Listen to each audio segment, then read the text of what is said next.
Então,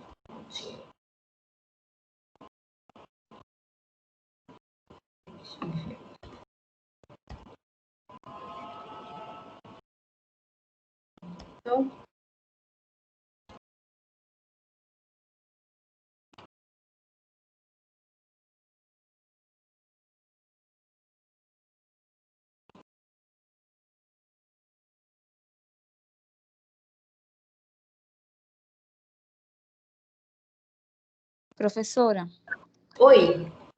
as aulas de clínica restauradora vão começar de que horas? As aulas online ou as clínicas? As online. Às 19. Certo, ok. Porque a gente está dando só um tempinho enquanto o pessoal chega, mais uns 3 minutinhos, e aí às 19h15 a gente inicia. Só dando mais um tempinho para o pessoal chegar. As clínicas também vão iniciar nesse horário, mas aí as clínicas, vocês sabem que a gente tem que chegar um pouquinho antes para se organizar, porque a gente tem que iniciar esse horário o atendimento ao paciente, tá certo? Então, a gente precisa chegar um tempinho antes para se organizar. E também nas clínicas, porque vocês de clínica só tiveram semiologia, né? Então, assim, nas clínicas tem um pequeno... As clínicas noturnas, elas têm um pequeno probleminha quanto à questão do horário, porque as auxiliares, elas precisam lavar os materiais de vocês, ou quem faz a lavagem é vocês. Vocês lavam e entregam para elas embalarem e esterilizarem, não é isso?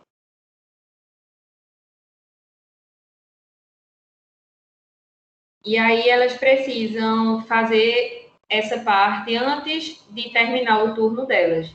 E aí a clínica, ela acaba indo só até umas 9h15, 9h20, que vocês vão ter que estar fazendo as anotações, né, anotando tudo que foi feito para entregar o relatório de clínica e elas precisam organizar a questão dos materiais, porque também elas precisam esterilizar, que tem alguns alunos que precisam dos materiais no dia seguinte. Então, tem essa questão no horário de clínica. Mas aí as aulas teóricas a gente vai ficar iniciando às 19 horas.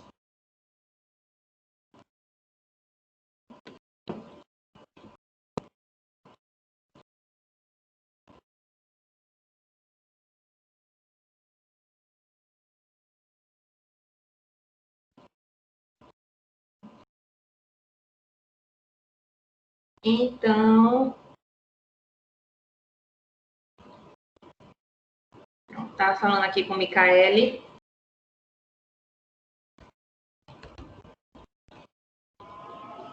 Então, vamos iniciar. Hoje a gente vai falar de clareamento dentário. A gente vai abordar os 3 tipos de clareamento, né? Que seria... Deixa eu ver... Isso, a de dentística que vocês... Dos materiais que vocês compraram para o laboratório de dentística. Porque a partir dessa lista a gente tem que ver o que é que vocês vão precisar a mais. Pronto, pois então, muito obrigada, Bruno.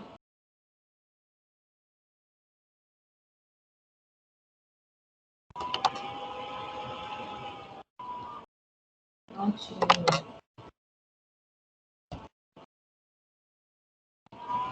Pronto, então ótimo que Bruno já enviou. Então, vamos lá. Para começar, a gente precisa falar de como funciona o clareamento. O que é o clareamento e como é que ele funciona na superfície dentária. Bem, os produtos clareadores, que vocês vão ver que existem diversos tipos de acordo com a marca e também de acordo com a solução clareadora, eles vão agir sobre os pigmentos que podem ser extrínsecos ou intrínsecos, a gente vai ver isso também. E ele vai desde o esmalte dentário até um pouquinho no complexo dentino pulpar. Ele é capaz de interagir com as substâncias pigmentadas da dentina com o intuito de torná-las menos pigmentadas e, portanto, mais claras. E aí vamos ver como é que isso acontece. Vocês sabem, e acredito que vocês possam ter visto isso em dentística, que os manchamentos da superfície dentária, elas podem ser de duas formas. Podem ser extrínsecos ou intrínsecos. O que seria isso? O próprio nome já diz, né? Extrínseco vem de fora e intrínseco vem de dentro. Então, ele pode ter origem de substâncias do exterior do dente que causam essa pigmentação, ou pode ter origem em substâncias que causam essa pigmentação no interior do dente. Como isso acontece? Por exemplo, a gente vai ver os exemplos de substâncias que podem causar essa modificação de cor, tanto extrínseca como intrínseca, mas aí esse escurecimento, muitas vezes, ele pode ser determinado ou não, principalmente o intrínseco. Muitas vezes a gente não consegue determinar realmente por que aquilo aconteceu. Eu acredito que vocês conhecem alguém que possa ter um dente mais amarelado. E aí, na arcada dentária, vamos supor, apenas um dente está um pouco mais amarelado. E a pessoa já fez tratamento endodôntico naquele dente. Então, se a pessoa tem aquele dente com uma coloração diferenciada dos outros e já fez o tratamento endodôntico, então supõe-se que esse manchamento dentário tenha sido causado por conta do tratamento endodôntico. Mas muitas vezes o paciente, ele nasce o dente permanente e ele já vem com uma pigmentação desde a hora que ele erupciona. Então, eu posso ter diversos fatores que possam ter causado aquele manchamento dentário. E muitas vezes eu não consigo identificar. Tem alguns que são bem fáceis de identificar, que a gente vai ver também em algumas imagens, mas tem outros que muitas vezes eu não consigo identificar. Então, às vezes, a gente não sabe a causa daquilo acontecer.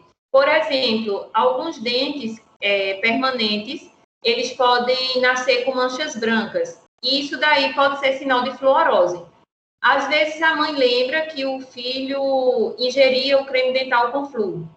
Mas, muitas vezes, ela não lembra disso, mas aí a gente sabe que aquilo é aspecto de fluorose. Mas pode ser também pigmentação devido a outra situação.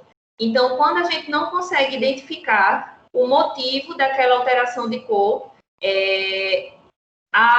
isso acaba sendo considerado idiopático, né? A origem do manchamento. Então, a incorporação dos pigmentos nesse escurecimento, ele pode ser, como a gente falou, de origem interna ou externa. Interna, vamos ver alguns exemplos. Quando incorporados na estrutura dos tecidos dentários mineralizados, que no caso seria esmalte e dentina, como decorrentes do tratamento endodôntico. O tratamento endodôntico em si, ele não causa o escurecimento do dente. O que é que pode acontecer? Vocês lembram que no laboratório de endodontia, que eu acredito que vocês já tiveram a reposição, né?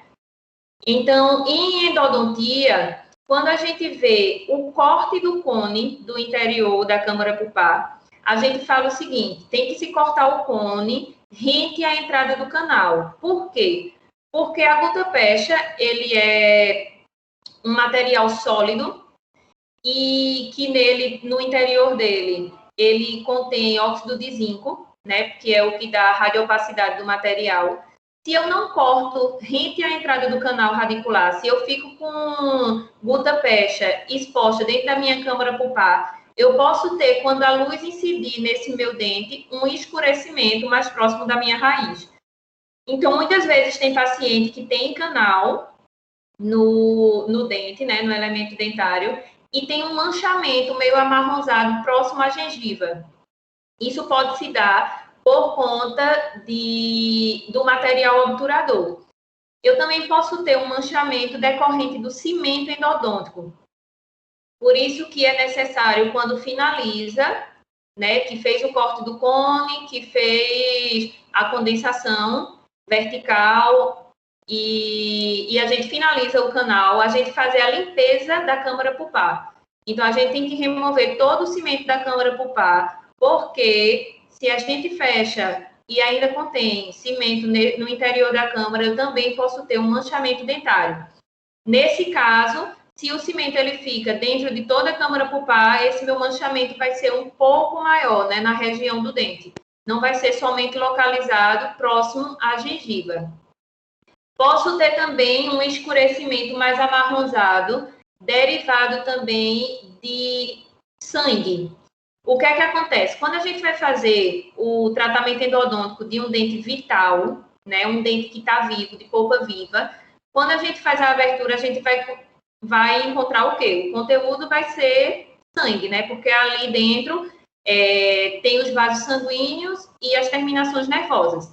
Então, se caso esse sangue ele penetrar nos túbulos dentinários, então eu vou ter um escurecimento da minha câmara pulpar. E o meu dente vai ter uma coloração um pouco amarelada. Assim também eu posso ter quando o dente está necrosado. Muitas vezes o paciente não tem canal no dente, mas o dente ele está um pouco mais amarelado do que os demais. E aí eu posso suspeitar que aquele dente tem morte pulpar. Por quê? Porque quando eu tenho uma morte pulpar, que minha polpa necrosa, o conteúdo da minha câmara pulpar e do interior dos canais radiculares, ele começa a apodrecer.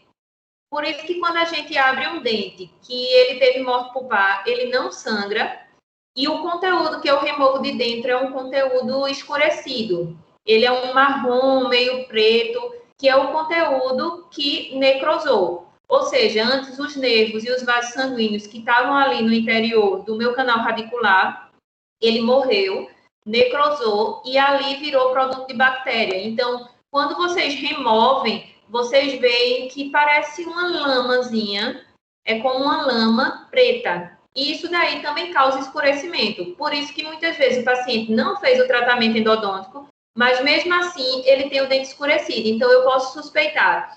Primeiro de tudo, eu posso suspeitar. Primeiro eu pergunto ao paciente se ele já teve trauma na região. Se ele já teve trauma na região, eu posso suspeitar de uma formação de dentina no interior do dente que causa uma calcificação da câmara pulpar. Quando isso acontece, se eu tenho uma massa maior de dentina, que eu acredito que vocês já perceberam, até numa recessão gengival, que é comum ter, que a dentina ela é bem mais amarelada do que o esmalte. Então, o branco do nosso dente é o esmalte. Tem pessoas que têm uma dentina mais amarelada do que outras. Então, o esmalte, ele é uma estrutura translúcida, transparente. A dentina é que vai dar a coloração do dente de cada um. Então, isso pode variar de pessoa para pessoa. Tem pessoas que têm uma camada de dentina maior, e isso daí vai tornar o dente um pouco mais amarelado. Tem pessoas que têm uma camada de dentina maior, então tem um dente um pouco mais branco, porque o meu esmalte deixa transparecer o que eu tenho no interior, que no caso é a dentina.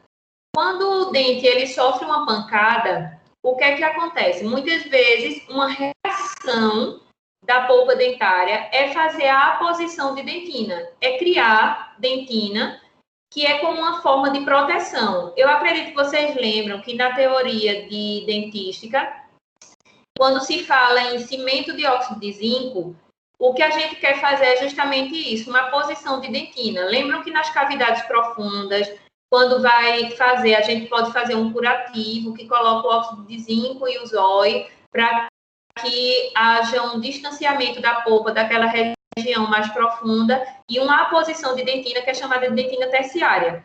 Então, isso é uma dentina reacional. Da mesma forma, é quando eu tenho uma pancada, né? Eu tenho uma pancada no dente, paciente trauma, foi uma queda, um murro, alguma coisa assim. E aí, esse trauma, ele causa uma reação. E essa reação é a formação de dentina, que muitas vezes ocorre no interior da câmara pulpar. Quando isso ocorre, eu tenho uma calcificação nessa câmara pulpar. Então, o que antes passava os nervos e os vasos sanguíneos vai ser criado ali uma dentina. E como a dentina ela tem a coloração amarelada, o dente vai deixar transparecer um aspecto mais amarelado, tá certo? Então, ali criou-se uma dentina reacional e na radiografia eu vejo que a minha câmara pulpar, que deveria estar radiolúcida na radiografia, ela está radiopaca. Então, ali eu vejo que tem uma aposição de dentina e, por isso, o dente ele fica com um aspecto mais amarelado.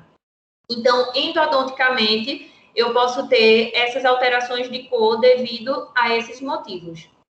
Ou por calcificação pulpar, ou por necrose pulpar, ou por hemorragia na câmara pulpar, ou por resto de cimento ou gutapercha, tá certo?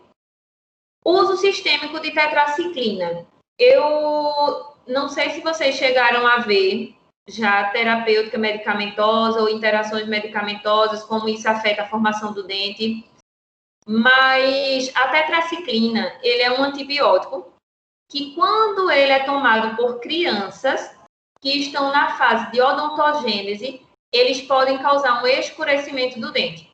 É o único antibiótico que pode causar uma alteração dessa, porque é uma alteração forte, né? Vocês vão ver a foto, é uma alteração realmente bem forte e bem característico. E muitas vezes acomete todos os dentes. Depende muito também da fase que a criança precisa tomar esse medicamento. Por que criança? Porque quem está no período de odontogênese é a criança, né? Lembrem quando vocês viram a questão de formação dentária, que a gente tem período de odontogênese, amelogênese, toda aquela formação do dente. Então, e como vocês sabem, isso ocorre muito cedo.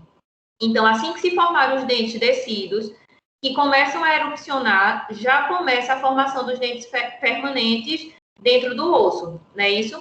E aí tem todo esse processo, que é um processo lento. Então, se a criança ela faz uso de tetraciclina nesse período de formação dentária, ela tem chances de ter uma alteração de formação. E essa alteração seria na coloração. Vocês vão ver também, que eu vou mostrar a imagem, que é bem típico essa modificação de cor devido ao uso de tetraciclina.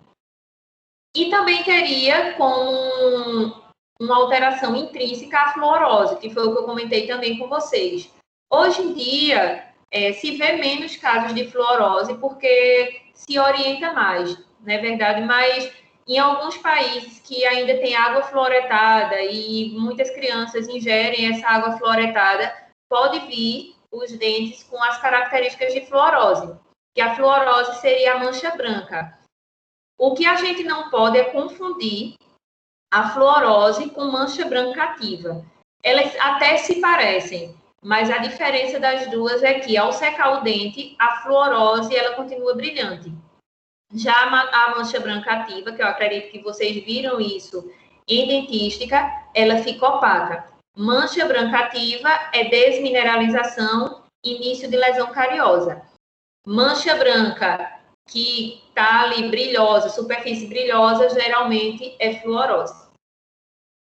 E os pigmentos externos, que são os pigmentos que são aposicionados nas superfícies no decorrer do tempo, né? Seja por alimentação, às vezes por má higiene mesmo, né? O alcatrão do tabaco, que também é bem característico. Pacientes fumantes, a gente sabe logo porque é bem característico. Eles têm uma mancha escurecida e que é difícil de remover. Muito difícil de remover as manchas por tabaco. A gente faz uma limpeza, profilaxia, muitas vezes até com o uso de ultrassom, e mesmo assim é difícil de remover. Pacientes que são fumantes e que fumam bastante, eles têm muita mancha. Fora que eles têm também a coloração do dente também um pouco mais amarelada, né? Fora essas manchas pelo alcatrão. Pigmentos de bactérias cromógenas. Eu acredito que vocês, inclusive, já podem ter visto e não sabem o que é. Ela parece muito também com manchamento por tabaco, mas ela é mais fácil de remover. Eu vou mostrar também uma imagem e ela pode ocorrer tanto em criança quanto em adulto. Muitas vezes a gente atende o paciente e pensa até que é mancha por tabaco e o paciente não é fumante. Então, é mais provável que seja por bactérias cromógenas. E os pigmentos alimentares, que a gente sabe que Coca-Cola, chocolate, vinho, extrato de tomate, todos os alimentos que têm pigmento, eles podem escurecer tanto o dente como as restaurações em resina composta. Então, é comum a gente ver uma situação dessa. Pelo que a gente falou, se eu tenho os outros dentes na coloração normal e apenas um dente escurecido, é uma característica típica de quê? É mais provável que esse escurecimento se deu através de quê?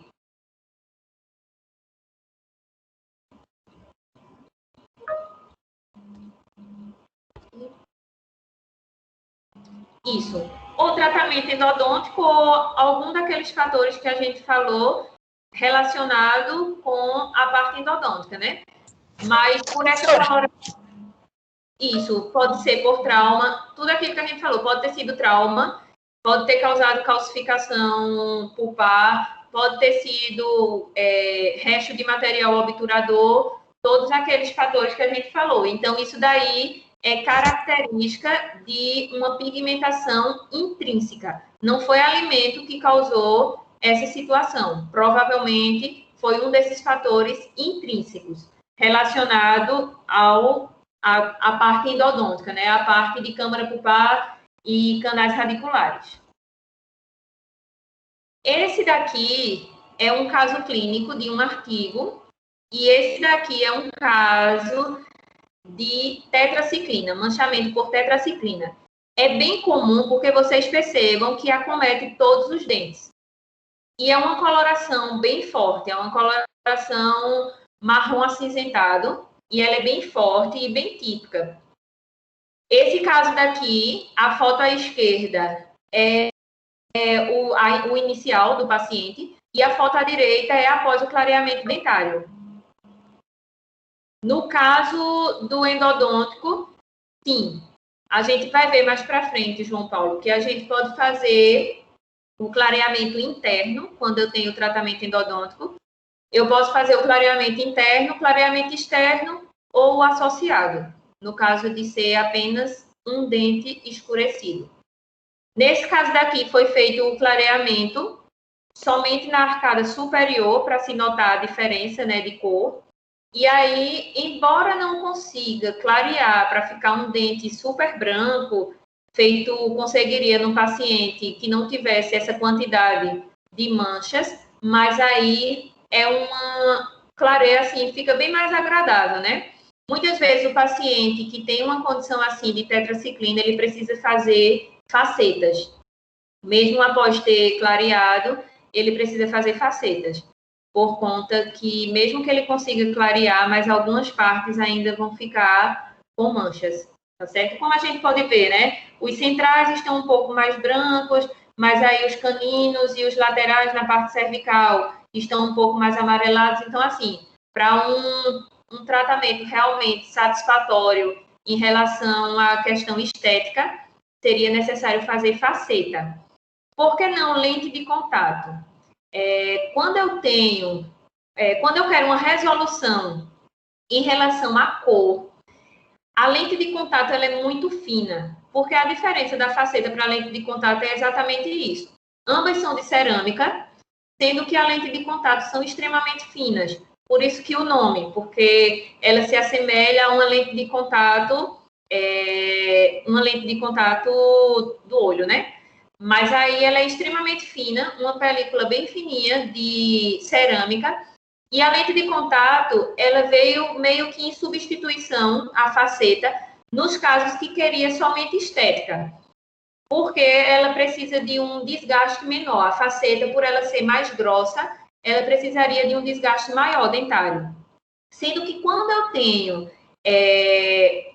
a questão de pigmentação dentária, eu preciso primeiro lançar mão do clareamento, eu preciso diminuir essa pigmentação para que eu possa fazer uma faceta dentária, porque eu tenho que diminuir, colocar um material que seja um pouco mais espesso que a minha lente de contato para tentar encobrir aquela pigmentação. Então, nesse caso daqui, faria o clareamento, que foi o que foi feito, e após isso, faria as facetas, tá certo? Eu não poderia fazer a faceta em cima do dente, como está na imagem à esquerda, porque mesmo assim, quando a incidência da luz batesse, eu poderia ter uma alteração de cor. Eu acredito que vocês chegaram a ver isso em dentística, na parte teórica, sobre incidência da luz. E quando a luz incide, eu tenho uma modificação da coloração do dente. Por isso que quando a gente vai escolher cor de resina, a gente tira o foco de luz, coloca a resina na superfície do dente e fotopolimeriza.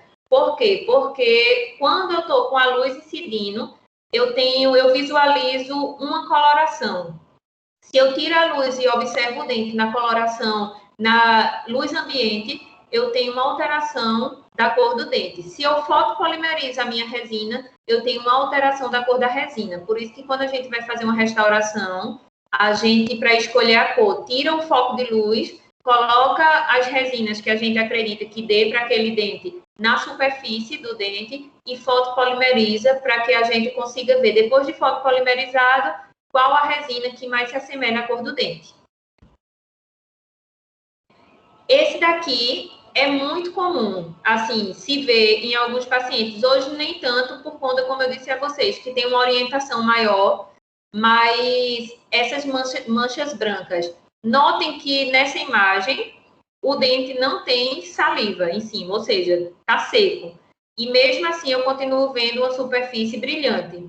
Então, está seco e brilhante, a mancha branca é fluorose.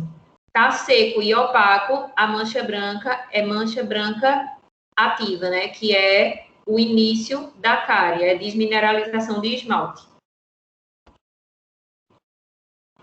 Essa imagem de cima, os dentes bem amarelados, com essas manchas amarronzadas, é o manchamento pelo alcatrão do tabaco.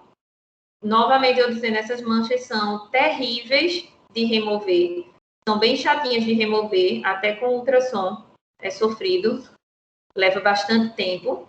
Muitas vezes a gente tem que passar o ultrassom, remover uma parte, depois fazer a profilaxia com escovinha de Robson, taça de borracha, e mesmo assim, às vezes, ainda fica uma manchinha ou outra. E essa inferior, que nessa dentição decídua, para mostrar que crianças também podem ter, são as bactérias cromógenas, né? Que ficam assim, geralmente essa manchinha preta, essa daí já é mais fácil de remover. Ela é como se fosse a placa dentária, só que como são bactérias que causam coloração, elas são fáceis de remover, mas elas ficam com esse aspectozinho assim. Aí, muitas vezes, no adulto, quando ele abre a boca, parece que, principalmente na oclusal dos dentes, a gente, ao primeiro impacto, pode pensar que é manchamento por cigarro, mas muitas vezes são bactérias cromógenas. Então, o que é o agente clareador e qual o seu provável mecanismo de ação? Bem, o que é que ocorre quando o gel clareador entra em contato com a superfície dentária? Basicamente, vai ocorrer uma reação de oxidação-redução. O que é que acontece? O gel clareador, ele é uma substância oxidante. E quando ele é aplicado sobre a superfície dentária, vai ocorrer uma redução dos pigmentos orgânicos. O que seria isso? O gel, em contato com a superfície dentária, ele meio que penetra no esmalte dentário e consegue reduzir essa pigmentação, tornando em uma substância solúvel. E aí, quando ele se torna numa substância solúvel, eu consigo remover aquele pigmento até numa camada mais profunda. Vejam que aqui fala em peróxido de hidrogênio. Peróxido de hidrogênio é o gel mais comum utilizado para o tratamento de clareamento de consultório, que ele é encontrado em concentrações altas e é o de escolha para o tratamento em consultório. Mas eu posso ter também perborato de sódio, peróxido de carbamida. O perborato de sódio, ele é utilizado justamente nesses casos de dentes tratados endodonticamente, para se fazer um clareamento interno. O peróxido de carbamida, que muitos de vocês já devem ter visto essas seringas, são utilizados principalmente para o clareamento que é chamado clareamento caseiro, que é o clareamento supervisionado. E o peróxido de hidrogênio, ele pode ser encontrado das duas formas. Ele pode ser encontrado em seringa, também para o clareamento caseiro, ou pode ser encontrado como essa imagem, essa terceira imagem aí, que vem esses dois tubinhos, que é o clareamento de consultório. Qual desses traz muita sensibilidade? A gente vai falar também. A sensibilidade ela está relacionada à concentração do ácido. E a gente vai ver por quê. Então, esse que tem esses dois tubinhos, ele pode ser encontrado assim no mercado. Esse daí é o da Whitens. Então, ele pode ser encontrado assim e a gente faz a mistura num recipientezinho que vem também. Ele vem dizendo as medidas que a gente precisa misturar. Vem o líquido, que é o ácido, e o espessante, para tornar isso um gel. E também eu tenho ele que vem duas seringas, que também é o ácido e o espessante, e esse daí é um pouco mais fácil de trabalhar, porque são duas seringas que eu desrosqueio, acoplo uma na outra e misturo. Quando eu misturo essas duas substâncias, eu vou formar um gel, e aí, geralmente, essa seringa, ela parece uma seringa do ácido fosfórico, daquele ácido que a gente faz restauração. E aí, facilita para que eu faça essa colocação na superfície do dente, que eu também vou mostrar para vocês como é que vai ser feito. Então, eu tenho esses três tipos de substâncias, todos são ácidos, perborato de sódio, de carbamida e de hidrogênio. As concentrações deles, diferentes, é que vão dizer a indicação de cada um. Por exemplo, o peróxido de hidrogênio, se for para utilizar em casa, no clareamento caseiro, as seringas, eles são com concentrações baixas. Tem concentração de 6%, de 8%. Já no consultório, a concentração é 35%. Então, vejam a diferença. Já o peróxido de carbamida, eu posso encontrar ele nas concentrações de 10, 16 e 22, porque é como se fosse assim, a reação que ele causa é um pouco menor do que a reação do peróxido de hidrogênio. Por isso que o peróxido de hidrogênio em concentrações altas, somente no clareamento de consultório, porque está sob a supervisão direta do dentista. Porque, às vezes, o paciente usando em casa até o peróxido de carbamida, ele ainda causa umas queimaduras na gengiva. Então, imagine o de hidrogênio, que é em altíssima concentração, né? Que é o que a gente utiliza no consultório. Então, o perborato de sódio, ele é um pó. Esse perborato daí é da FGM. Ele é um pó, ele encontra-se na concentração de 20%. É um pozinho branco que, ao ser misturado com água, ele forma uma pasta. E essa pasta ela vai ser colocada no interior da câmara pulpar.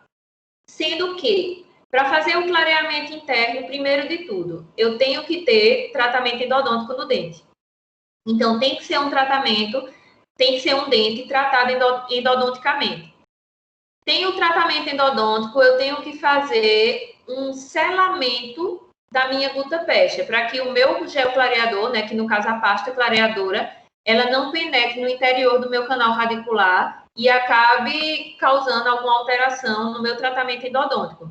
Então, eu tenho um selamento desse meu canal, que eu vou mostrar para vocês também as imagens, para que eu possa colocar essa pasta dentro da minha câmara pulpar. Então, feito isso, coloca a pasta e vai fazer um curativo, né, que pode ser feito com zói, pode ser feito com resina flow, pode ser feito com ionômero de vidro, contanto que eu feche e deixe esse gel, essa pasta clareadora agindo no interior da minha câmara pulpar. E aí, esse curativo é chamado de curativo clareador. Ele vai permanecer por alguns dias. Muitas vezes, quando a gente faz o selamento com o zói, pode correr o risco desse zói se soltar, porque a reação que ocorre dentro do dente pode causar a formação de gases, e esses gases fazerem com que esse curativo ele acabe se desprendendo do dente. Então, seria melhor a gente utilizar ou um ionômero de vidro fotoativado, ou mesmo uma resina flow para dar mais segurança nesse curativo. E aí, a gente pode fazer também esse clareamento interno por meio do peróxido de hidrogênio no consultório. Sendo que o peróxido de hidrogênio, que foi aquele que eu falei para vocês, que é na concentração altíssima, que é o que a gente faz clareamento, que todo mundo conhece como clareamento a laser. Mas aí eu vou falar também sobre isso do laser, né, da luz. Quando eu coloco ele para fazer o clareamento interno, muitas vezes eu posso causar trincas nos dentes. E não seriam tão recomendados. Tem alguns autores que eles nem concordam em se fazer clareamento interno, porque eles dizem que pode ter um enfraquecimento da estrutura e pode causar reabsorção dentária. E aí, isso daí é bem discutível, assim como outras coisas, né, que eu vou até mostrar para vocês, a questão da luz, do calor, que também é uma questão a ser discutida por vários autores. Mas aí, muitos deles preferem não fazer com peróxido de hidrogênio diretamente no interior da câmara pulpar, porque ele causaria uma reação mais forte e isso daí poderia trazer danos à estrutura dentária. O peróxido de carbamida, quando em contato com a água, ele vai dar origem à ureia e peróxido de hidrogênio, sendo que aí esse peróxido de hidrogênio que ele daria origem seria numa quantidade, numa porcentagem bem inferior, tá certo?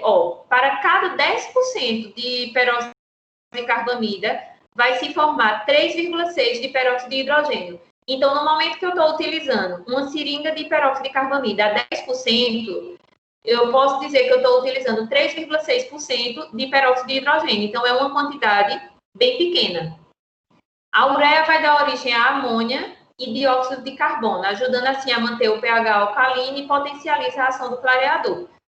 Então, basicamente, o peróxido de carbamida ele, quando em contato com a água, origina ureia e peróxido de hidrogênio. E o peróxido de hidrogênio é que vai fazer a ação clareadora, aquilo que a gente falou, de oxidação, que vai transformar a substância orgânica em substância hidrossolúvel, tá certo? O peróxido de hidrogênio. Através dos radicais livres, gerados pela sua dissociação, ele vai penetrar nos tecidos duros, que seria esmalte e dentina, através das porosidades e trincas por osmose, e agir diretamente sobre moléculas de pigmento. Foi o primeiro que a gente falou, que é justamente aquela situação que vai causar a reação de oxidação.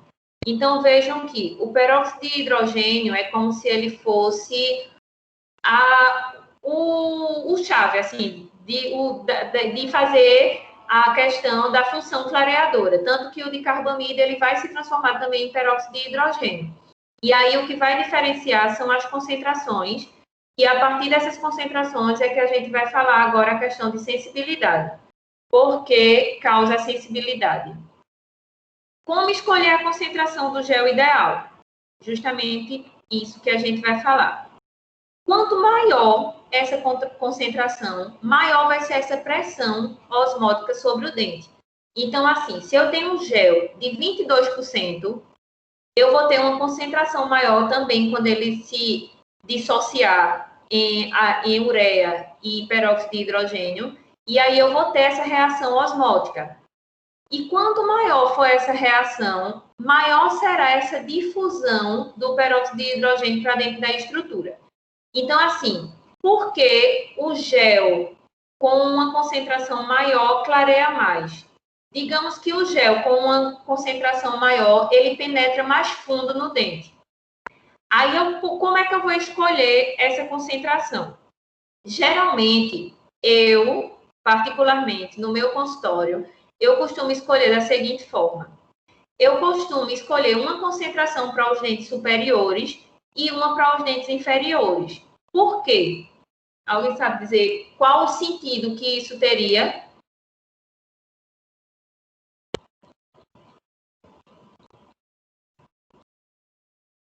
Por que vocês escolheriam, se fosse escolher exatamente, quantidade de dentina? Os dentes inferiores são dentes bem menores. Então, eu tenho uma quantidade de dentina bem menor, uma espessura da dentina bem menor do que nos dentes superiores. Então, se eu escolho 22% para o dente superior e inferior ao mesmo tempo, eu tenho mais probabilidade do meu paciente começar a sentir uma sensibilidade nos dentes inferiores. Porque se eu tenho uma estrutura menor, então também eu vou ter uma pressão osmótica maior e isso eu posso causar uma reação inflamatória. A sensibilidade nada mais é do que uma reação inflamatória causada pelo ácido. Porque vocês lembram que quando a gente estuda estrutura dentária, a gente vê que o esmalte, ele não tem terminações nervosas. A dentina, embora ela não tenha terminações nervosas, ela possui os túbulos dentinários, e esses túbulos dentinários, por ele, percorrem fluidos. E vocês lembram que esses fluidos, eles podem se movimentar, e quando tem a movimentação do fluido, vai lá no interior da polpa dentária, e esses fluidos que se movimentam, é como se eles tocassem nas terminações nervosas da polpa e dão a sensibilidade dolorosa. Então, se eu tenho um gel com uma concentração alta, que eu vou fazer uma pressão osmótica, ele vai mais fundo, ele pode chegar até meus túbulos dentinários. Isso vai fazer vai causar uma movimentação desses fluidos e vai me dar uma sensibilidade dolorosa. Tem paciente que sente muita sensibilidade com clareamento, principalmente com o clareamento de consultório. Por quê? Porque a concentração é peróxido de hidrogênio puro a 37%. Então, o que é que a gente pode escolher? Paciente que tem muita sensibilidade normalmente, sem nem fazer clareamento. Fazer um clareamento caseiro com gel de uma concentração menor. Pode ser que ele vá levar mais tempo para conseguir chegar na cor que ele deseja. Que isso também vai da saturação do dente, né? Se a estrutura dentária dele, nem todo dente vai ficar branco neve. Nem todo dente, porque isso vai da saturação de cada dente. Mas, por exemplo, se o paciente ele já tem muita sensibilidade, então a escolha seria um clareamento caseiro numa concentração de 10%. Vamos fazendo com calma para que não agrida muito, não aumente a sensibilidade dele. Paciente não tem nada, então vamos fazer um clareamento de consultório. Muitas vezes ele pode ficar com uma sensibilidade no dia que faz o clareamento e até no outro dia, mas depois vai passar. Pode também fazer uso de algum anti-inflamatório após fazer o clareamento, porque aí vai ajudar não causar uma inflamação pulpar, tá certo? Então, tudo isso vai depender do meu paciente. Paciente que tem muita lesão cervical, que tem muita recessão gengival, tem que ter um pouco de cuidado. Por quê? Porque a gente não aplica diretamente na dentina. Então, tem que se dosar. O paciente já tem muita sensibilidade. Mas aí, se eu passar um clareamento caseiro e ele fizer de forma errada em casa, se colocar muito gel na moldeira e esse gel extravasar para essa região de dentina exposta. Então, muitas vezes, eu poderia lançar a mão de um clareamento de consultório e deixar um pouco menos de tempo, tá certo? Então, a gente precisa dosar isso de acordo com cada paciente. Cada caso vai ser um caso, dependendo de se ele já tem sensibilidade dolorosa, dependendo de se ele tem exposição de dentina. Tudo isso a gente leva em consideração. Mas, basicamente, é isso. Se eu tenho uma concentração maior, vai ser mais profundo que o meu ácido vai conseguir atingir meu dente. Então, quanto mais profundo, mais sensibilidade dolorosa, né? Então, a gente precisa levar em consideração isso quando for escolher a concentração.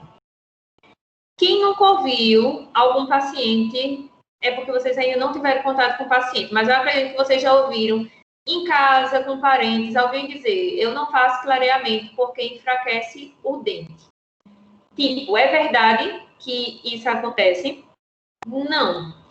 O que pode acontecer é o clareamento feito de forma errada, né? O clareamento feito da forma correta, ele não enfraquece o dente. O que pode acontecer também é que tenha uma redução da dureza dos tecidos. Por isso que se diz essa famosa enfraquece o dente. Lembra que eu falei que no caso do clareamento interno, quando se coloca o peróxido de hidrogênio puro no interior da câmara pulpar, eu posso ter o aparecimento de trincas, e isso daí deixar o dente mais fragilizado, seria por conta disso. Porque no momento que o gel entra em contato e ele é capaz de fazer a oxidação de substância orgânica, e aí o que é o esmalte e a dentina? Basicamente, substância orgânica, né? O nosso organismo inteiro é formado por substância orgânica. Então, se ele tem essa capacidade, e aí o meu paciente, ele faz uso direto, todo dia ele está lá usando clareamento, porque disse que era para ser em casa e ele agora quer usar para o resto da vida, todos os dias. Então, eu posso ter um enfraquecimento por conta disso. Mas aí seria o quê? O clareamento desordenado, sem o acompanhamento do dentista. Porque com o acompanhamento do dentista, ele vai sair de lá com aquela quantidade de gel clareador orientado, a forma como ele vai utilizar, a quantidade que ele vai utilizar, o período que ele vai utilizar, tá certo? Então, se eu faço da forma correta, eu não vou ter esse problema. Mas aí o paciente faz uso direto ou compra o gel de forma aleatória e faz uso direto, então ele pode sim ter um enfraquecimento derivado disso, da desmineralização por conta dessa oxidação de componentes orgânicos. Difusibilidade dos agentes clareadores pelos túbulos dentinários, que foi o que a gente falou. Tem uma quantidade de massa dentária pequena, usa uma concentração muito forte, e aí esse gel pode se difundir por esses túbulos dentinários, causar sensibilidade dolorosa ou até uma inflamação pulpar. E aí, quando a gente tem inflamação pulpar, o organismo da gente ele é muito inteligente, né? Quando eu vou explicar ao paciente, eu costumo dizer a ele, olha, o organismo ele é muito inteligente. E para que a gente não sinta dor, às vezes ele se modifica. E aí, essa modificação a gente tem que ter cuidado, porque muitas vezes, para fugir da agressão, ele morre. Então, tem que ter cuidado com isso, porque se eu tenho uma difusão para os túbulos dentinários, não tenho um controle correto dessa sensibilidade, não faço uso de dessensibilizante, eu posso sim ter uma inflamação pulpar e isso virar um tratamento endodôntico. Modificação do pH na superfície radicular cervical externa. Aquilo também que eu falei para vocês. Paciente tem uma recessão gengival, aparecimento do início ali da raiz, né, que a gente sabe que a recessão, quando tem a recessão gengival, expõe a dentina radicular, né, aquele términozinho do esmalte e o aparecimento da dentina. E aí o gel, em contato com essa superfície, faz essa modificação de pH, e aí isso sim pode causar reabsorção, certo? Porque o gel ele é para ser aplicado sobre o esmalte, não sobre dentina. Morfologia da junção amelo-cementária, que é bem parecido também com essa última que a gente falou, né? O ponto 3. Porque lembrem que assim que termina a coroa e inicia a raiz, eu tenho a junção amelo-cementária. Amelo vem de esmalte e aí cementária de cemento. E lembrem que na lateralzinha, né, percorre toda a raiz, eu tenho o cemento recobrindo essa região. Então, eu posso ter modificação na morfologia dessa região se eu tiver uma reabsorção. Mas, novamente dizendo, o gel não é para ser aplicado sobre dentina, é só sobre o esmalte. Então, se eu aplicar corretamente, não vai ter esse problema. E seria inflamação, né? Tá inflamação, mas é inflamação na área cervical. E aí, a mesma coisa. Então, se eu posso ter esses problemas, eu vou evitar, naqueles pacientes que têm recessão gengival, fazer um clareamento caseiro. Porque ele pode, em um dia, colocar gel em excesso e esse gel entrar em contato com essa superfície radicular. E aí eu posso, sim, ter reabsorção, enfraquecimento da estrutura, modificação de pH, modificação da morfologia, inflamação na área cervical, porque ali não tem proteção de esmalte. Então, eu tenho que levar em consideração esse fator. Porque no momento que eu vou fazer no consultório, eu faço a proteção dessa área radicular, né, onde teve a recessão, juntamente com a proteção da gengiva, que vocês vão ver como que é feita com a barreira gengival. Provoca alterações quanto às restaurações adesivas. Vamos ver. Tem dois aspectos que vão nortear esse assunto: adesão e estabilidade de cor. Isso basicamente é dizendo o seguinte: alguns autores acreditam que após fazer o clareamento, não se deva fazer uma restauração, por exemplo, no mesmo dia. Por quê? Alguns autores acreditam que quando eu faço o clareamento e faço uma restauração no mesmo dia, eu posso ter uma alteração na adesividade da minha restauração. Isso a gente falando de uma restauração em resina composta, que é uma restauração adesiva. Então, não seria recomendado fazer no mesmo dia, porque eu tenho ali uma modificação da estrutura do meu esmalte dentário. Já outros autores dizem que a resistência adesiva independe disso, não é afetada após o clareamento. Então, assim, na dúvida, vocês vão ver, é melhor esperar um pouco. É melhor esperar alguns dias após o clareamento. Quanto à cor, também há uma controvérsia, mas aí já se chega um pouquinho no acordo entre os autores, que deve se esperar alguns dias também para que seja feita a restauração. Por quê? Assim que eu faço o clareamento, eu tenho uma cor ao final do clareamento. Só que eu tenho uma estrutura ali, que ela está uma estrutura mais porosa, devido à ação do ácido.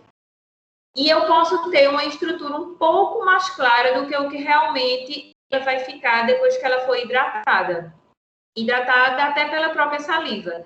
Então, se eu faço a tomada de cor assim que eu termino o meu clareamento, uma semana depois eu posso ter uma alteração nessa cor. Não vai ser uma alteração grande, mas se eu for fazer uma restauração estética, por exemplo, eu posso ter uma diferença de cor, porque eu fiz a tomada da cor no dia que eu fiz o clareamento e depois eu tive essa alteração e aí a minha restauração vai ficar diferente. Então, assim, na dúvida entre a questão da adesão e sabendo dessa situação da cor, é melhor que seja esperado pelo menos 2 semanas antes de realizar uma nova restauração. Um ponto importante para saber que muitas vezes o paciente desiste do clareamento por conta disso. Dente clareia com clareamento. Restauração não clareia com clareamento. Muitas vezes o paciente ele tem uma restauração da cor do dente e quando ele faz o clareamento, ele nota a restauração porque a restauração se manteve mais amarelada e o dente clareou. E aí, se você não explica isso antes ao paciente, ele pode questionar depois, né? Ele pode chegar, doutor, mas eu não via essa restauração e agora eu tô vendo. E agora, o que é que eu vou fazer? E você vai dizer, agora você vai ter que mudar a restauração, mas isso não foi combinado com o paciente antes. Então, paciente que tem restauração na vestibular, paciente que tem restauração em dente anterior, você tem que informar que o clareamento não clareia a restauração. Clareamento só clareia dente. Restauração não é componente orgânico. Então, a restauração vai permanecer a mesma cor que ela está antes do clareamento. Então, o paciente tem que saber que, geralmente, se ele tem restauração anterior e ele faz clareamento, ele vai ter que fazer a troca dessa restauração. E aí, quando você vai trocar essa restauração, você vai levar em consideração esses dois fatores que a gente falou agora. Vai esperar essas 2 semanas, porque eu posso ter alteração de cor e, como tem alguns autores que afirmam que a adesão não é a mesma assim que termina o clareamento, então espera para garantir que eu possa ter uma adesão eficiente quando eu for fazer essa troca, essa nova restauração. Agora, vamos ver a parte que realmente eu acredito que é o que mais a vocês. Então, seria o passo a passo desse clareamento. Primeiro, vamos ver o clareamento supervisionado, que é o clareamento caseiro. Primeiro de tudo, eu preciso fazer uma moldagem do paciente. Vocês já chegaram a fazer moldagem ou vocês, pelo menos, viram em dentística ou somente viram teórica, mas ninguém fez moldagem? Vocês fizeram alguma moldagem?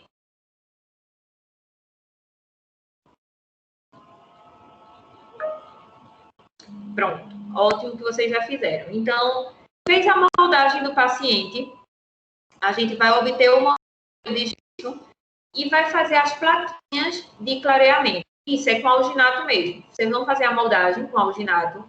Fez ali com o gesso. Uma diferença é que, para o clareamento, eu não preciso preencher de gesso todo o meu molde no alginato. Eu preencho só a região dos dentes, porque eu preciso ter essa área do centro do meu... Vocês veem aí nessa imagem, essa área do centro, ela tem que estar vazia, para quando eu coloque a máquina de vácuo, eu consiga o vácuo nessa região para puxar a minha plaquinha de silicone. Então, eu fiz a moldagem, tem os modelos de gesso, eu vou levar esses modelos de gesso para uma máquina, que é a máquina a vácuo. Não sei se vocês já tiveram contato com alguma máquina a vácuo, mas aí é uma máquina que a gente coloca de gesso e bota umas placas de silicone, que elas são vendidas ou redondinhas ou quadradinhas, mas é umas placas de silicone, que tem as espessuras que a gente precisa. Geralmente a gente compra na espessura de 1 milímetro, e ela vai para essa máquina a vácuo. Essa máquina a vácuo, ela faz o derretimento dessa placa, ela aquece essa placa, e quando essa placa começa a derreter, a gente bota no vácuo, e esse vácuo faz com que essa placa fique totalmente no formato do dente do paciente.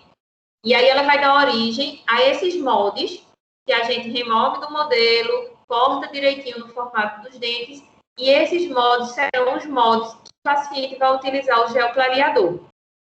Então, tendo os moldes, que o molde vai ser somente essa plaquinha de silicone, a gente vai orientar o paciente como é que fazer uso. Vejam que nessa imagem inferior esquerda está mostrando o paciente colocando o gel na sua moldeira, e aí a gente vai orientar o paciente. Como é que ele vai utilizar esse gel? Primeiro, o gel só precisa ser utilizado na face vestibular dos dentes. Por quê? Porque a face lingual ela não precisa ser clareada, porque o paciente ele não faz clareamento por uma necessidade, ele faz clareamento geralmente por necessidade somente estética. Então, assim, não precisa fazer por lingual. Lingual, ninguém está vendo a lingual do dente. Vou ter economia de gel e diminuição de sensibilidade. Então, o gel vai ser aplicado em pequena quantidade no centro da face vestibular. Outra situação, o paciente sorri e não aparece até o molar. Então, se caso o paciente também não quiser e você achar melhor, não precisa o paciente utilizar até os molares. O paciente vai fazer uso de primeiro molar, ou de segundo pré a segundo pré. Isso também vai ser economia de gel e diminuição de sensibilidade, porque já são 2 ou 4 dentes a menos para receber o... Mas basicamente é isso. O paciente vai colocar um pouquinho um pinguinho de gel é suficiente. Por quê? Porque esse molde, essa plaquinha, ela, quando é colocada, ela fica totalmente em contato com os dentes. Então, no momento que eu boto bem pouquinho gel e coloco a moldeira na boca do paciente, quando essa superfície entrar em contato com o dente, esse gel, ele vai se espalhar nessa superfície. Se eu coloco muito, eu oriento o paciente a colocar muito. Quando entrar em contato, que esse gel se espalhar, ele vai para a região de gengiva. E se eu tenho gel próximo ou na região da gengiva e fica em contato, eu vou ter uma queimadura gengival, porque é ácido. Ácido em tecido mole queima, ulcera, tá certo? Então, a gente tem que orientar o paciente. A quantidade é essa, não coloque além disso. Se caso tiver extravasamento para gengiva, pega um cotonetezinho, limpe a região, passe um cotonete úmido na região também, porque o ácido em contato com a gengiva causa queimadura e a queimadura frequente pode causar ulceração, tá certo? Então, assim, porque às vezes o paciente ele pensa que se ele colocar mais ácido, ele vai clarear mais o dente. E não tem isso. A quantidade ideal é suficiente, porque a reação que vai causar a reação química independe de se você extravasou, se você colocou a quantidade correta, é suficiente para causar a reação química. Então, explicar bem direitinho ao paciente. Nesse momento, a gente senta com o paciente, a gente mostra ao paciente como colocar, basta você colocar em 2, 3 dentes que ele vai entender. A gente coloca na boca dele para ele ver que o gel vai se espalhar, como é que ele vai fazer essa limpeza da gengiva, e depois a gente remove, limpa, pronto. A plastificadora a vácuo é essa que o Bruno colocou aí. Nessa partezinha de baixo que vocês veem, ó, fica o modelo de gesso, e nessa outra partezinha que tem vários cabinhos, é onde a gente coloca a placa, que é a placa de silicone. Só tem cuidado quando comprar, porque tem a placa de silicone e a placa de acetato. Placa de acetato não é para clareamento. Placa de acetato é para contenção ortodôntica. Às vezes, quando a gente faz a contenção ortodôntica, o paciente pode fazer uso de clareamento com ela, mas ela não é a adequada, que ela é uma placa rígida. A de clareamento mesmo é uma placa de silicone, que ela é bem flexível. Mas é feita nessa maquinazinha, que é uma plastificadora a vácuo. Então, feito isso, expliquei ao meu paciente, removo da boca dele, oriento ele como é que ele vai higienizar e como ele vai utilizar. Como é que o meu paciente ele vai utilizar o meu gel clareador, o seu gel, né, que vai ser dele? Eu posso ter 2 opções. O paciente ele pode utilizar durante 4 horas por dia. Por exemplo, ele pode colocar de manhã, de 8 da manhã, de meio-dia ele remove, escova os dentes e passa o dia sem utilizar. Ou ele pode utilizar para dormir. Só tem uma diferença. Geralmente a gente sabe que quando a gente vai estar dormindo, a gente vai passar mais do que 4 horas. Então eu tenho que levar em consideração quanto tempo por dia o meu paciente vai utilizar, para também saber escolher a concentração do gel. Sim, que não significa que se o paciente passar o dia inteiro usando gel, ele vai continuar clareando o dia inteiro, porque vocês sabem que reação química, ela provoca a reação química e após isso ela para, né? Ela provocou a reação química e após aquele momento ela para. Mas aí eu tenho que levar em consideração por quê? Se eu faço uso, vamos supor, de um gel de 22%, eu tenho que orientar o meu paciente da seguinte forma. Geralmente eu gosto de utilizar de 22 porque o paciente ele vê o efeito mais rápido e aí ele confia mais no resultado do tratamento. Mas aí quando eu coloco de 22 no superior, eu coloco de 16 no inferior. E como é que eu oriento meu paciente? Se ele faz uso noturno, então eu oriento ele a fazer, intercalar o uso. Por exemplo, ele fez uso durante 3 dias. Geralmente, ele vai começar a sentir um pouco de sensibilidade. Então, eu oriento ele a, no 4º dia ou no 3º dia, fazer uso da mesma moldeira, só que ao invés de colocar o ácido, colocar flúor neutro. Flúor neutro não pode ser o acidulado. Flúor neutro é excelente para remineralização e excelente para diminuição de sensibilidade.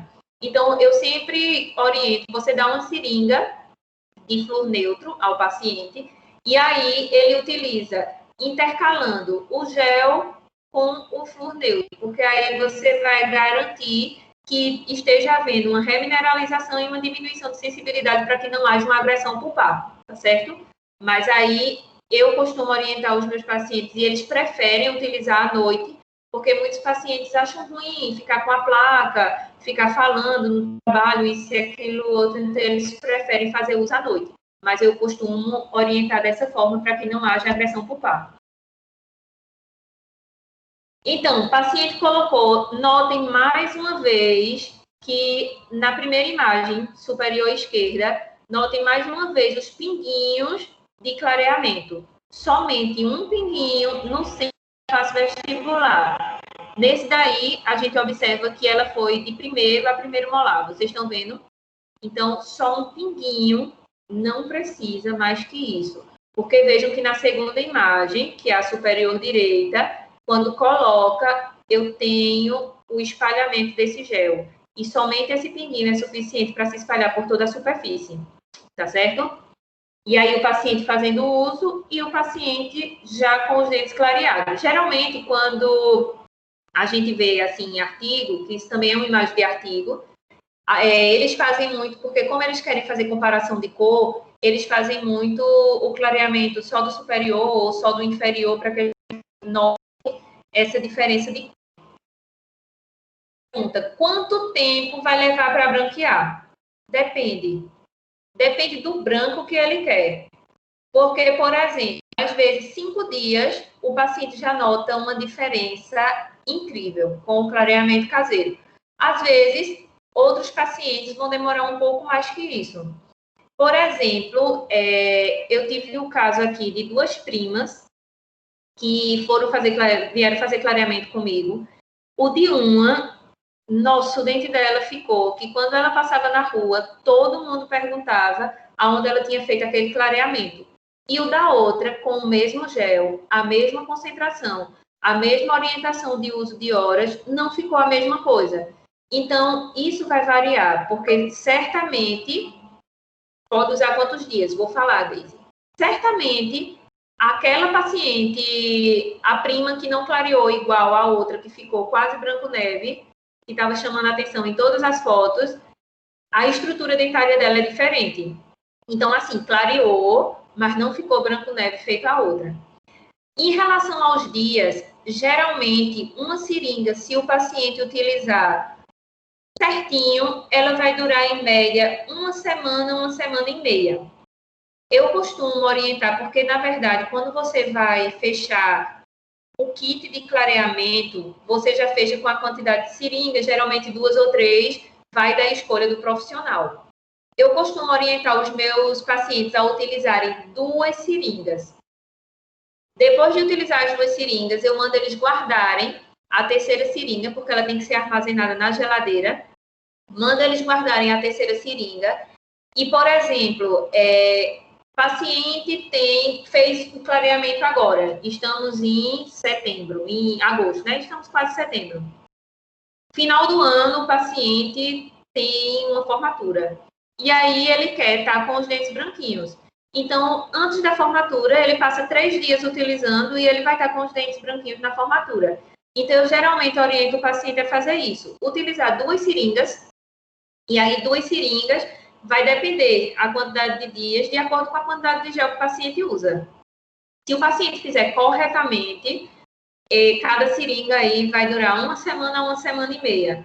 Mas tem paciente que acaba perdendo gel, né? Porque, por exemplo, tem paciente que coloca um pouco a mais e metade do gel vai para a gengiva que ele remove com o cotonete. Então, vai acabar mais rápido, entendeu? Mas se a concentração ela for de 16, por exemplo, ou se for de 22 e você ficar intercalando com o flúor neutro, você pode deixar ele utilizar 2 seringas e aí, se o seu kit for com 3 seringas, você orienta ele a fazer uso dessa seringa posteriormente. O que não pode é o paciente... Mas 3 seringas, geralmente os kits sempre com 3 seringas. Mas eu recomendo ele a fazer assim, e é até melhor para ele também, porque eu acredito que 2 seringas já dá um efeito bem legal. Clareamento interno. Então, como eu falei para vocês, clareamento interno, somente... Professora, Oi. eu tenho uma dúvida. A senhora falou que era para intercalar o flúor neutro com o peróxido, né? Tipo, mas é Isso. intercalar como? Um dia eu uso o peróxido, no outro dia eu uso o flúor, é assim? Não, veja, você pode fazer o seguinte, no primeiro dia que o paciente usa o clareamento caseiro, ele não dá sensibilidade igual o clareamento de consultório, porque geralmente a gente escolhe umas concentrações menores. Mas aí você pode fazer o seguinte, geralmente leva uns 3 dias para o paciente sentir um pouco de sensibilidade. Aí eu oriento ele o seguinte, use 3 dias e aí no 4º dia use a moldeira com o flúor neutro. E aí ele vai fazendo dessa forma. Muitas vezes outros pacientes, tipo, no 2º dia já está com sensibilidade. E aí geralmente eu digo, se sentir sensibilidade antes, naquele dia não use o clareamento, use a moldeira com o flúor neutro. Porque como eu falei, cada paciente vai ser diferente do outro, porque depende de estrutura dentária de cada um. Então pode ser que eu tenha paciente que nem vá sentir sensibilidade e tenha paciente que vai sentir muita sensibilidade. Então, é uma forma de você fazer a proteção, né, dessa região pulpar dessa forma, entendeu? Você vai orientar ele da seguinte forma: você usa 3 dias, depois usa o flúor neutro, mas se caso você sentir muita sensibilidade no uso no 2º dia, então no 3º você já use a plaquinha com o flúor neutro. E geralmente não se tem problema com clareamento caseiro se você orientar dessa forma. O clareamento interno, que seria o dente desvitalizado. Então, como eu falei para você, tem que ter tratamento endodôntico. Não se faz clareamento interno sem ter tratamento endodôntico. Então, vocês notam que aí tem um tratamento endodôntico nesse canino. E nessa imagem que está maior, vocês notem que teve uma cobertura dessa gutapercha. Nesse caso daí foi feito com cimento de ionômero de vidro. Ele pode ser colocado no interior do canal para ser mais preciso, ou com uma seringazinha daquela Centrix, ou até mesmo se for um cimento mais fluido, com uma seringazinha, uma ponteirazinha, né? Tem um cimento de ionômero de vidro que já vende até em seringa, que é muito utilizado em odontopediatria. E seria interessante nesse caso porque é bem preciso.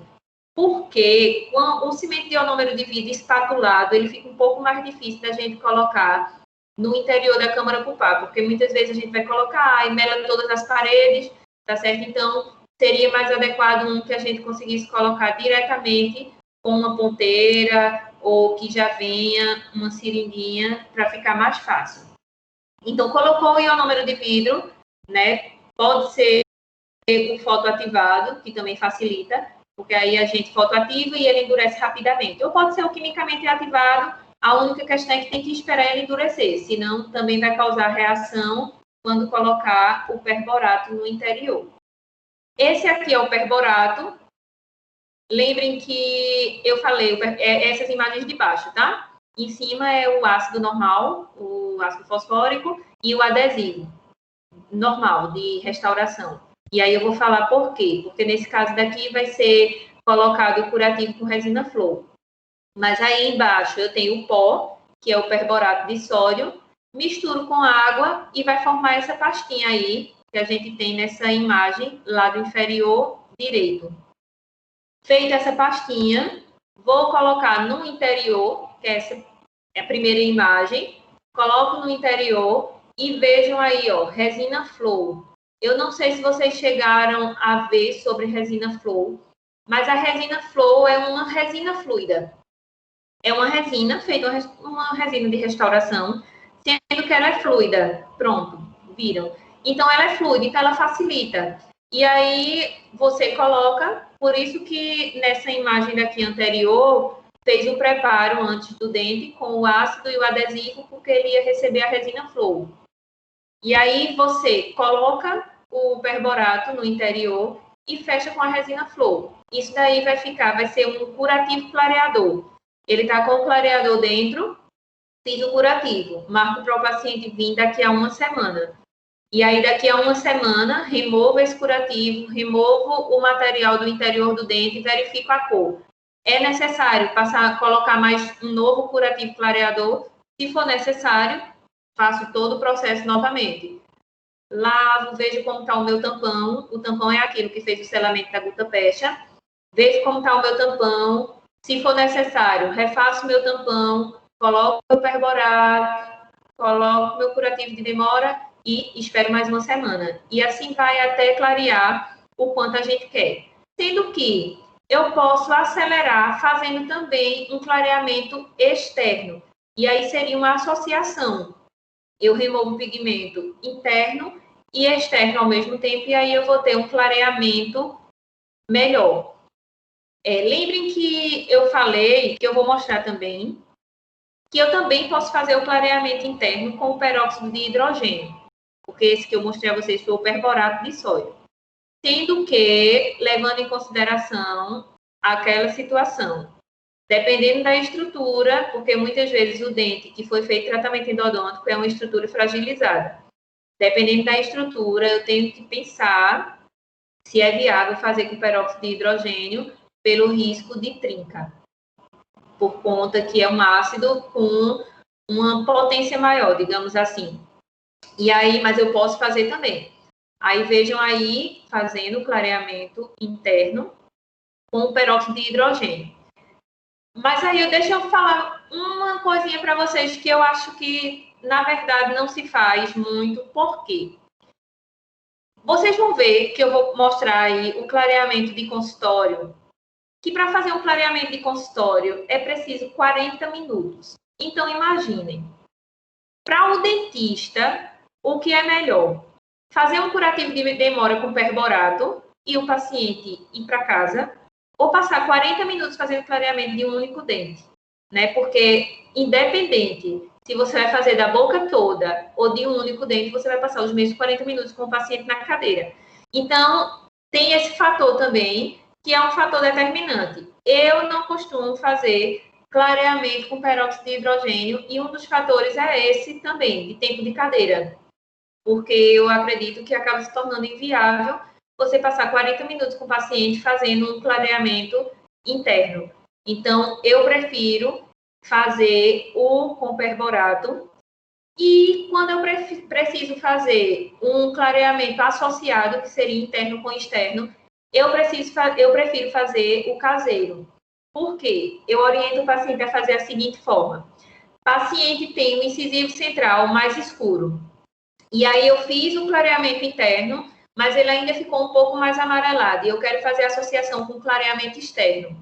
Eu chego para o paciente e falo o seguinte: vamos fazer um clareamento caseiro. Você vai passar uma semana usando somente no dente que é mais escurecido. A gente vai avaliar a cor. E aí sim, se eu avalio a cor e vejo que ele está mais ou menos da cor de todos os outros, ele começa a fazer na boca toda. Porque aí eu tenho um controle. Se eu tenho uma moldeira que tem ali todos os dentes, eu posso escolher em quais dentes o meu paciente precisa usar mais ou usar menos. Por exemplo, os nossos caninos, eles são um pouco mais amarelados do que os demais.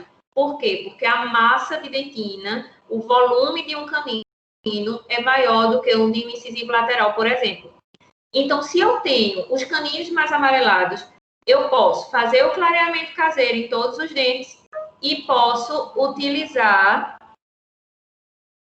Um momento só, Daisy. E posso utilizar o clareamento, depois ficar utilizando somente minha plaquinha com o gel nos caninos, até ele chegar à mesma cor dos outros dentes, entenderam? Então, eu tenho essa facilidade com o clareamento caseiro.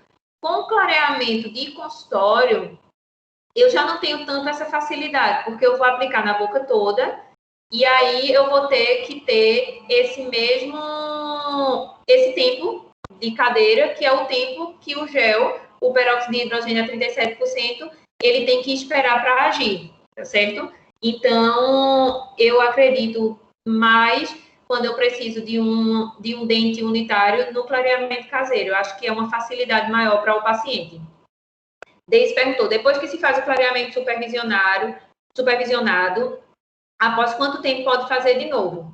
Veja só, Deise, o dente em si, ele leva um certo tempo para ele pigmentar novamente, né? Ele não terminou o clareamento, a não ser que o paciente ele vá fazer clareamento comendo chocolate, né? Mas aí, geralmente, o paciente, ele se orienta a não fazer uso dos alimentos com pigmentos, nem no período que está fazendo clareamento, que a gente tem que orientar isso ao paciente, nem após isso. Eles tendem a diminuir a ingestão de alimentos pigmentados. Então, normalmente, ele vai passar aí cerca de uns 6 meses sem precisar fazer. Sendo que, se nesse meio tempo ele quer fazer uso, como eu falei, não de um tratamento como o primeiro, uso de um mês, vamos supor. Se ele quer utilizar uns 3 dias, ele vai para uma festa, ele quer utilizar para aquele evento específico, ele pode utilizar, tá certo? Já o clareamento de consultório, ele pode ser feito semanalmente, mas é mais recomendado que seja a cada 15 dias, por conta daquele fator da cor, porque ele vai ter uma modificação, né, da cor assim que termina o clareamento, até 15 dias depois, e aí, depois disso, eu consigo realmente ver que cor está para fazer uma nova sessão, porque uma sessão só de clareamento de consultório muitas vezes não é suficiente. Então, às vezes, a gente faz de 2 até 3 sessões no clareamento de consultório. E aí, para isso, eu tenho que esperar realmente o dente chegar na sua cor que ele vai ficar, né, depois do clareamento, para ver a necessidade de uma nova sessão. E o caseiro, dessa forma. Se for para fazer o uso mesmo, teria que ter uma necessidade real, né? Porque tem paciente que não adianta você ficar fazendo uso, clareou e ele quer mais claro, porque chegou na cor que o dente dele permite clarear. Então, ele tem que entender isso. E aí, geralmente, para o dente pigmentar de novo, leva 6 meses até um pouco mais, se o paciente tiver os cuidados adequados. Pode sim, Lucielma, pode sim. Eu gosto muito de utilizar o flúor neutro e no de consultório a gente sempre coloca também um desensibilizante ou até o próprio flúor neutro para diminuir a sensibilidade antes do paciente sair, porque flúor neutro é sensacional para tudo, né? Porque o flúor em si, ele remineraliza, então ele pode fazer uso sim. E desentendido?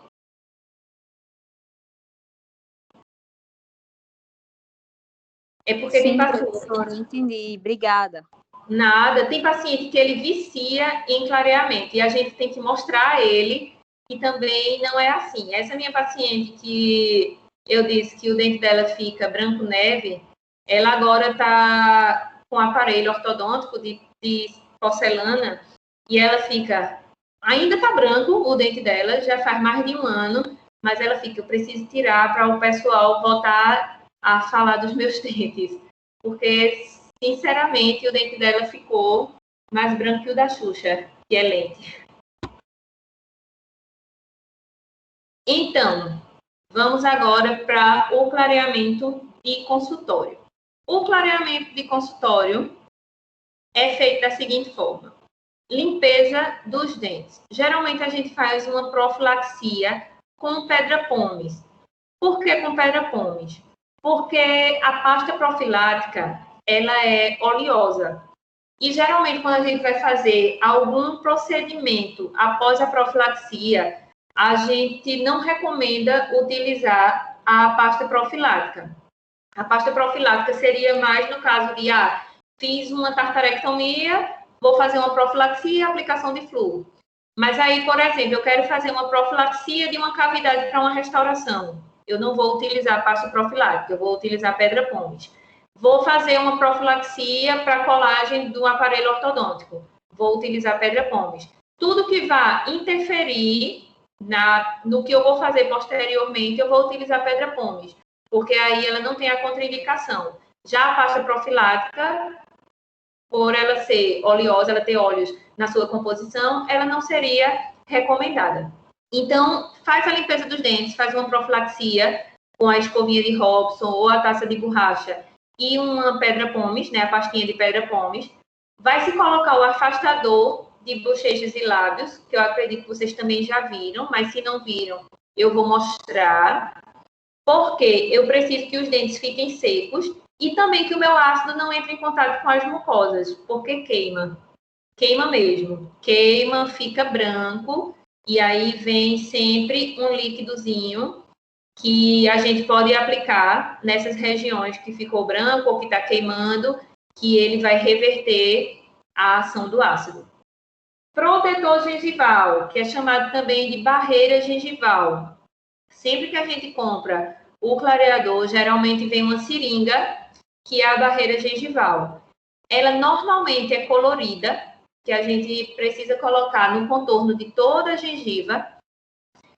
Ela geralmente parece um gel também. Quando a gente coloca na gengiva, a gente fotopolimeriza e ela endurece. E aí ela forma realmente uma barreira que não permite que o ácido atinja a gengiva para que não haja essa queimadura. Com o pincel ou seringa, vai se colocar o gel clareador. Pincel ou seringa, por quê? Porque, como eu falei para vocês, de acordo com a marca, eu vou ter o peróxido de hidrogênio, ou que se faz a mistura no potinho, e por isso eu precisaria aplicar com um pincel, ou que se faz a mistura das duas seringuinhas e se forma uma seringa só, e aí ela já vem com a ponteira aplicadora. Então, eu posso ter um dos dois de acordo com a marca que eu escolher. Fonte de luz, laser, que vai ser direcionada sobre os dentes cobertos com gel, promovendo uma degradação mais rápida do peróxido, acelerando a velocidade de clareamento e aumentando os resultados. Isso daí eu vou falar já já com vocês. Por quê? Por muito tempo se acreditou que o laser, que a luz, ela proporcionava uma aceleração do processo, sendo que muitos trabalhos eles verificaram que os resultados são os mesmos com o tratamento que foi realizado utilizando luz e o sem utilizar a luz. Por isso que hoje se diz que a gente não pode mais vender ao paciente o clareamento a laser, porque não existe clareamento a laser. Então, a gente fala clareamento de consultório. Mas aí, alguns ainda acreditam, inclusive, vende no mercado um laser para clareamento que promete acelerar o processo e diminuir a sensibilidade. Então, eu vou mostrar para vocês também. Ao final da aplicação, o gel de clareamento é aspirado e os dentes são lavados. Essa aspiração ela pode ser feita ou com aquele aspirador de endo, o mais largo, que tem a ponteira mais larga, ou com aspirador de endo, ou com aquele aspirador de cirurgia, que eu acredito que vocês ainda não tiveram cirurgia, vocês não viram, mas ele parece um canudo grande, verdinho com branco, geralmente. E aí o gel ele pode ser aspirado com esses dois, uma dessas duas coisas. Então, aspirou, lavou, lavagem abundante, né? E ter cuidado também para o paciente não engolir. Então, lavou, remove ao máximo antes de lavar. Eu costumo lavar, passar um algodão para tirar todo o excesso para poder lavar, para que não corra o risco do paciente ingerir esse ácido. E colocar alguma coisa para proteção da sensibilidade. No caso, eu posso ter um dessensibilizante que é vendido comercialmente, já com dessensibilizante, que tem as seringuinhas, ou eu posso utilizar o flúor neutro. Seria somente para diminuição da sensibilidade. Vocês vão ver em um vídeo que eu vou passar para vocês que ele recomendou o dessensibilizante da marca utilizar antes da aplicação, que pode ser feito também, certo? Pode ser feito também antes da aplicação, porque aí você vai estar fazendo uma proteção. Ou depois, que aí você vai estar fazendo uma diminuição da sensibilidade. Para maximizar os resultados do clareamento e garantir sua durabilidade, é necessário que o paciente seja orientado, né, a não fazer uso de alimentos com corantes durante esse processo. E até após o processo, porque aí ele vai ter uma recoloração se o motivo do clareamento foi devido a pigmentos extrínsecos. Então, basicamente é isso aqui. Isso verdinho que vocês estão vendo é a barreira gengival. Esse branquinho que está aí também impedindo a língua é o abridor de boca. Então, vejam que fica lá, a boca se mantém aberta. Coloca a barreira gengival, já foi fotopolimerizada, e a aplicação do gel. Esse daí é com a ponteira, né? Não é com o pincel.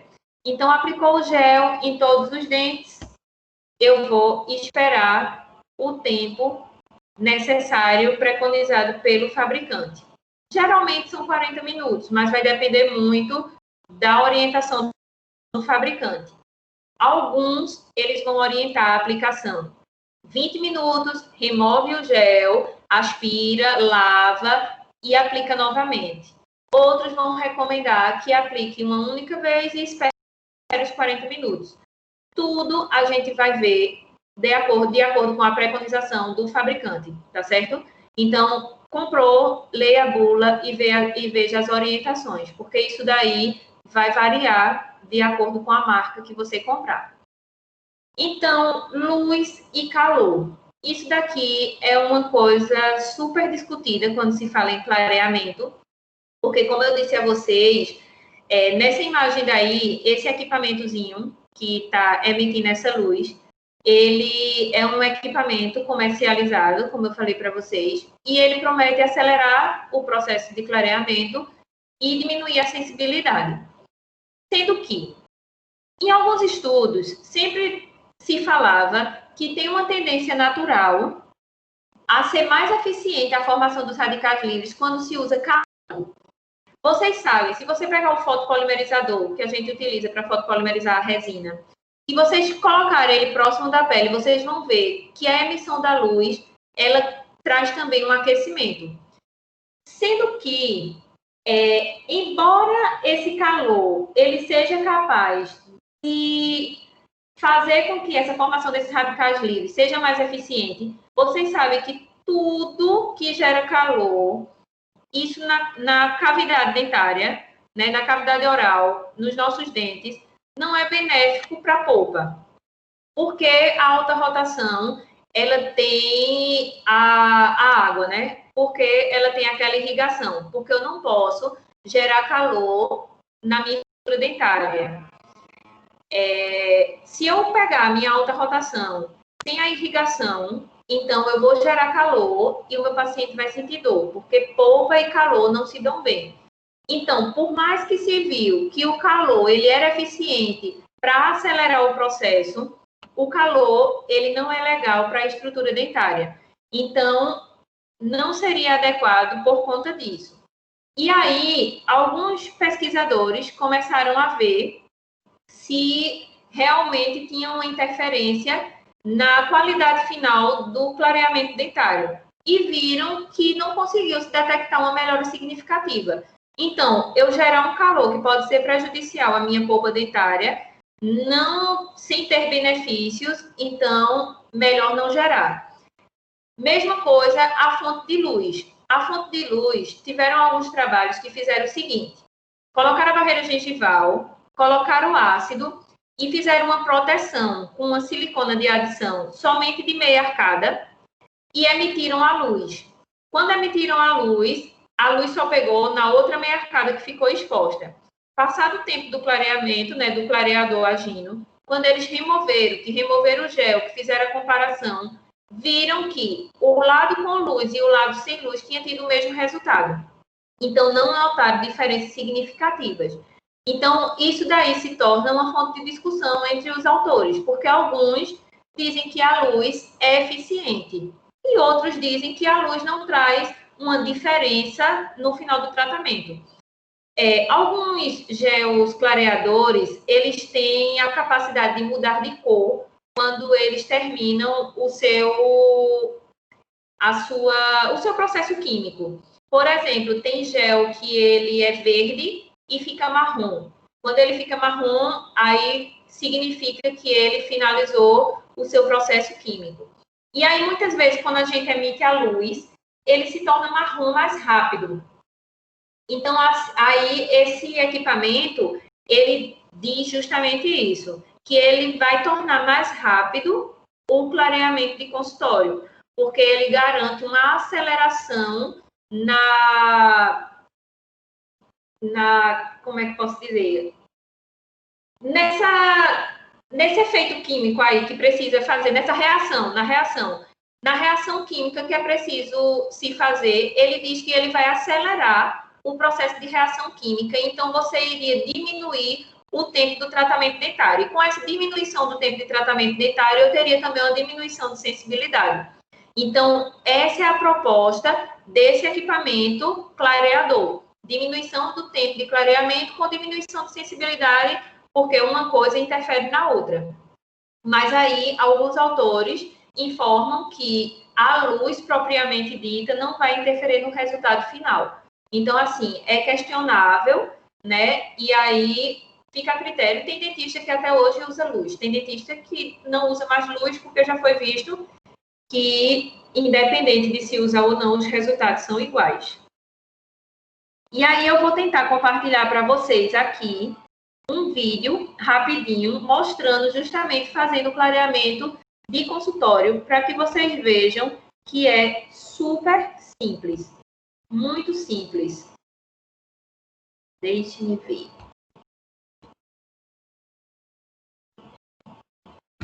Aqui.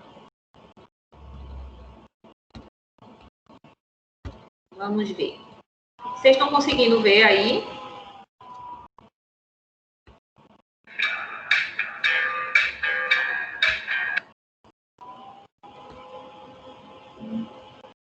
Pronto. Não, eu só vim olhar se vocês estavam conseguindo ver.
Esse daí é o que tem as seringuinhas justamente separadas, que tem o espessante e o ácido.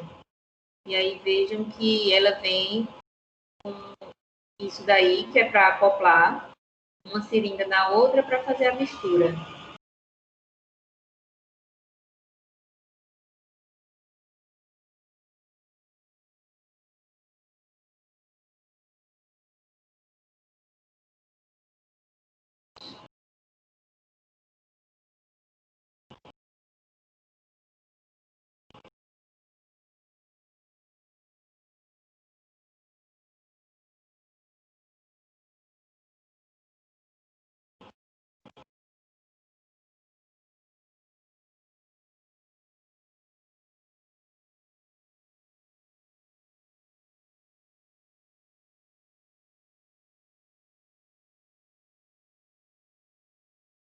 Nesse caso, essa marca não precisa trocar o gel e vejam que ele falou, dispensa o uso de fonte de luz.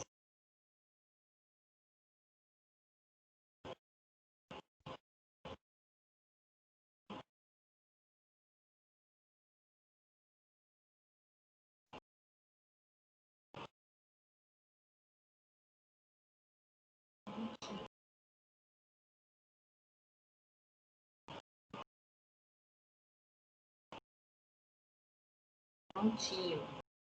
Tá vendo? Bem simples, como vocês puderam ver.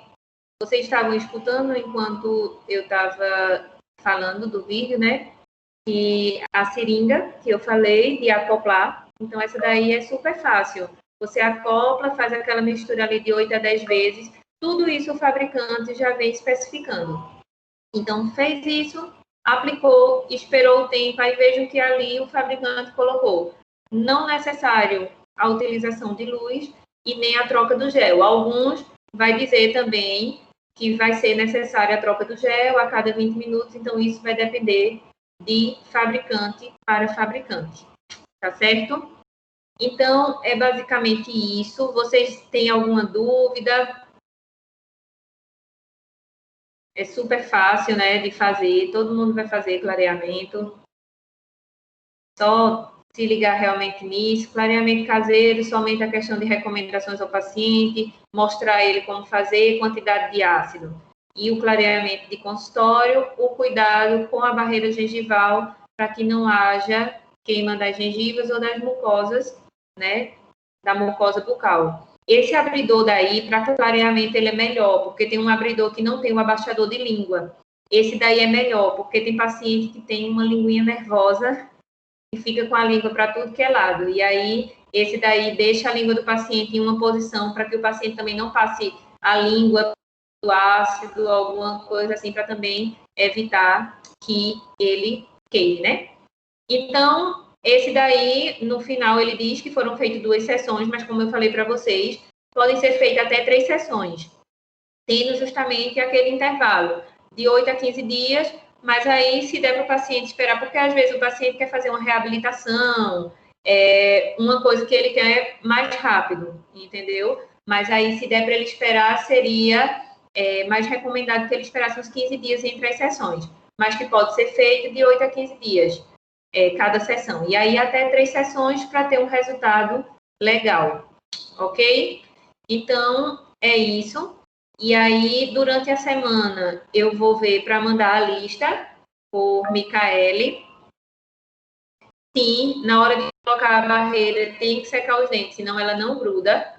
Tem que secar, e senão ela não gruda. Se tiver umidade, ela não gruda, ela vai ficar, ela polimeriza, mas ela não vai cobrir todo. E vejam que ali ele mostra depois com o espelho, conferindo se realmente selou toda a região de gengiva, porque às vezes a gente coloca e quando a gente confere com o espelho, a gente vê umas brechas e a gente ainda vê a gengiva, aí a gente vai e retoca aquela região, porque na verdade não pode ficar nenhuma exposição de gengiva. Quando fica, o paciente reclama que está ardendo, ou quando a gente tira a barreira gengival, a gente nota uma mancha branca na gengiva. E aí a gente faz uso do líquidozinho, que geralmente vem junto do kit, e aí a gente vai ali naquela região para reverter essa oxidação da gengiva, tá certo? Mas aí a gente confere bem, seca bem direitinho para fazer uma barreira gengival bem legal. Tem barreira gengival, às vezes é verde, às vezes é azul, depende também do fabricante. Mais alguma pergunta, pessoal? Se não, então estamos... Por quanto tempo pode guardar na geladeira a bisnaga? Ela tem data de validade. Nela mesma vem a data de validade, Thaisa. Tem gel aí que tem data de validade de 2 anos. Você mantém na geladeira e orienta aquilo ao paciente. Como eu disse a vocês, geralmente uma seringa ela vai durar, se o paciente fizer o uso correto, de 1 semana a 1 semana e meia cada seringa. Porque se ele estiver utilizando superior e inferior, aí ele vai usar um pouquinho mais de gel. Mas aí, geralmente, 1 semana e meia cada seringa. E aí, como eu falei para vocês, eu recomendo o paciente utilizar no máximo 2 seringas e guardar uma. Aí tem a data de validade e a data de validade é bem, entendeu? É bem extensa. Guardando direitinho, o que ele não pode é deixar fora da geladeira, porque se aquecer, então o gel ele pode começar a reação química e ele fica líquido. Ele sai do seu estado gel e fica líquido, e aí ele não dá para ser utilizado. Mas guardando na geladeira, ele vai manter as suas propriedades. Tá certo? Então, gente, por nada. Então, boa noite. E aí a gente se vê sexta-feira, tá certo? Novamente. E durante a semana, Micaele passa para vocês o que for passado para ela, ok? Então, tchau, tchau. Boa noite para vocês e até